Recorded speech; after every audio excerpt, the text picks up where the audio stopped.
Halo semuanya, selamat datang di podcast saya. Perkenalkan, nama saya Elsa Elonika. Saya adalah peserta Latsar CPNS tahun 2022 yang diselenggarakan oleh BPSDM Provinsi Sumatera Utara. Saya dari angkatan 61, kelompok 3, nomor absen 30. Iya, saya bertugas di Dinas Pemberdayaan Masyarakat dan Desa Kabupaten Karo. Nah, dalam series podcast ini saya akan sharing tentang manajemen ASN dan Smart ASN. Nah, untuk lebih jelasnya dengerin podcast saya sampai akhir ya. Oke semuanya, topik yang kita bahas kali ini manajemen ASN, di mana materi ini adalah salah satu materi penting untuk kita sebagai ASN agar dapat bersikap profesional dan smart di era digital ini. Pertama, kita akan membahas tentang pengertian dari manajemen ASN. Apa sih manajemen ASN itu?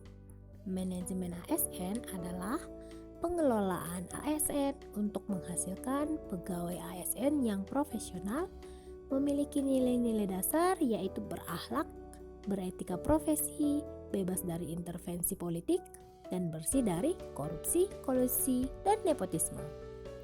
Manajemen ASN itu sendiri memiliki 3 materi pokok, yaitu yang pertama, kedudukan peran, hak dan kewajiban, dan kode etik ASN. Yang kedua, sistem merit, dan yang ketiga, mekanisme pengelolaan ASN.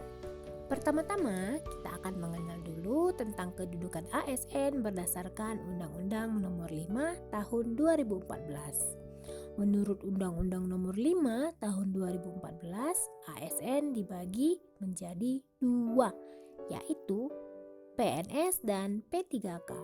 Sebagai ASN, kita memiliki hak dan kewajiban. Hak dan kewajiban ini harus seimbang satu sama yang lain. Sebagai ASN yang baik, kita tidak boleh hanya mengutamakan hak daripada kewajiban. Lalu kita akan membahas tentang sistem merit. Sistem merit adalah kebijakan dan manajemen ASN yang berdasarkan pada kualifikasi, kompetensi, dan kinerja secara adil dan wajar tanpa membedakan latar belakang politik, ras, agama, jenis kelamin, warna kulit, asal-usul, status pernikahan, umur, ataupun kondisi kecatatan. Contoh sistem merit yang bisa kita lihat adalah Open Recruitment ASN yang dilakukan dengan sistem CAT, di mana sistem penyeleksian untuk mendapatkan ASN secara terbuka tanpa melihat lagi dari mana asal, jenis kelamin, agama, dan yang lainnya, serta menjamin transparansi, efisiensi, serta efektivitas dalam rekrutmen.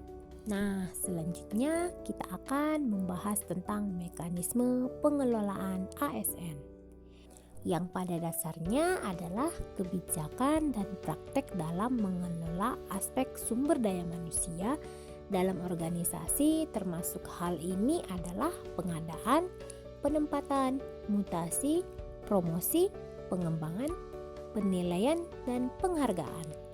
Mekanisme pengelolaan ASN terdiri dari manajemen PNS dan P3K, pengelolaan jabatan pimpinan tertinggi, organisasi, dan sistem informasi. Nah, jaminan sistem merit pada aspek pengelolaan pegawai akan menciptakan lingkungan yang kondusif untuk pembelajaran dan kinerja. Pegawai diberikan penghargaan dan pengakuan atas kinerjanya yang tinggi. Di sisi lain, bad performance mengetahui di mana kelemahan dan juga diberikan bantuan dari organisasi untuk meningkatkan kinerja. Oke, selanjutnya kita akan membahas Smart ASN. Apa sih yang dimaksud dengan Smart ASN? Secara global, Smart ASN merupakan pegawai dengan kompetensi, kinerja, serta profesionalisme yang tinggi sehingga mampu beradaptasi dan semakin responsif terhadap perubahan dan pencapaian tujuan organisasi. Nah, Smart ASN juga memiliki 8 karakteristik yang harus dimiliki, yaitu yang pertama integritas, yang kedua nasionalisme, yang ketiga profesionalisme, yang keempat wawasan global, yang kelima IT dan bahasa asing, yang keenam hospitality, yang ketujuh networking, dan yang kedelapan entrepreneurship. Nah, selain itu, ASN juga memerlukan kemampuan yakni literasi digital. Apa sih literasi digital itu?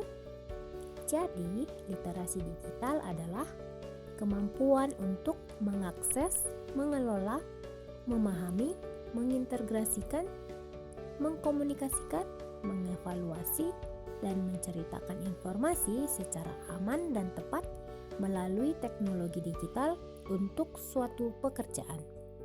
Selain itu, kompetensi literasi digital juga diperlukan agar seluruh masyarakat digital dapat menggunakan media digital secara bertanggung jawab. Nah, hal ini termasuk dalam visi misi Presiden untuk meningkatkan sumber daya manusia. Nah, ada 4 kerangka literasi digital yang harus kita ketahui. Yang pertama adalah digital skills atau cakap bermedia digital. Yang kedua, digital kultur, budaya menggunakan digital. Yang ketiga, digital ethics, etis menggunakan media digital. Dan yang terakhir, digital safety, aman menggunakan media digital. Nah, literasi digital juga banyak menekan pada kecakapan pengguna media digital dalam melakukan proses mediasi media digital yang dilakukan secara produktif. Dan juga pengguna yang memiliki kecakapan literasi digital yang bagus tidak hanya mampu mengoperasikan alat, melainkan mampu bermedia digital dengan penuh tanggung jawab. Nah, penting bagi kita untuk terus beradaptasi di era global saat ini. Mungkin bisa dibilang kita harus menjadi ASN yang milenial. Oke, sekian podcast kali ini. Terima kasih sudah mendengarkannya. Sampai jumpa. Bye-bye.